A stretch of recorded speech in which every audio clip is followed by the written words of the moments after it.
Hey guys, welcome to day number 5 of the 12 days of HorrorMas. I actually got the right day. Yesterday I uploaded my review of Jack Frost and realized that I accidentally said day number 3 when it was actually day number 4.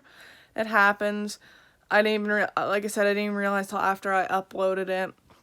But somebody commented, I actually got quite a few requests of movies that I could watch. Some I haven't seen, but somebody asked me to review, to review Silent Night, Deadly Night if I haven't, which I totally will review that because that's like one of my must, like one that I should, like anybody should review during, if they're reviewing like Christmas horror.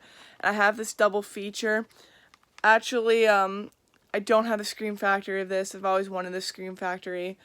But this is the double feature with Silent Night, Deadly Night Part 2 as well.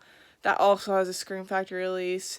And my fiance is that on Blu-ray because he got the Ricky figure.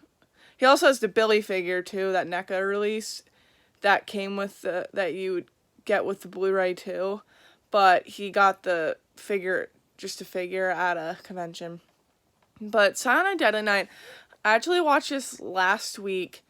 And I love this movie, but I didn't realize that it's kind of short. It's like an hour 17 minutes or an hour 19 minutes. Some people might think that isn't that short of a movie, but compared to other movies that are like an hour and 30 minutes, it's like a lot of stuff cut. I don't know if that was the intention, if they were planning on making it a little bit longer, but a lot of stuff might have gotten cut from the MPAA. I mean, if that's the case, I understand, but it's still a fun movie. It's basically his kid sees his parents get murdered and gets sent to an orphanage and is deathly afraid of Santa Claus because the person who killed his parents was dressed up as Santa Claus. And then you fast forward like years later, he's 18. He gets a job at a toy store. Everything's okay until it's Christmas time, and they need a Santa Claus. So they basically throw Billy out there and say, "Hey, you're gonna be Santa Claus." And that's when shit kind of hits the fan because he is deathly afraid of Santa Claus, but he takes the opportunity, and he just basically goes berserk and starts killing people randomly. And when I say randomly, it's like really random people that you never seen before in the movie. I mean, the people in the toy store, that's different, but like Linnea Quigley, if you're familiar with Linnea Quigley, she was in a lot of 80s horror films, like Night of the Demons, Graduation Day, Return of the Living Dead, just a couple examples. She's in this movie.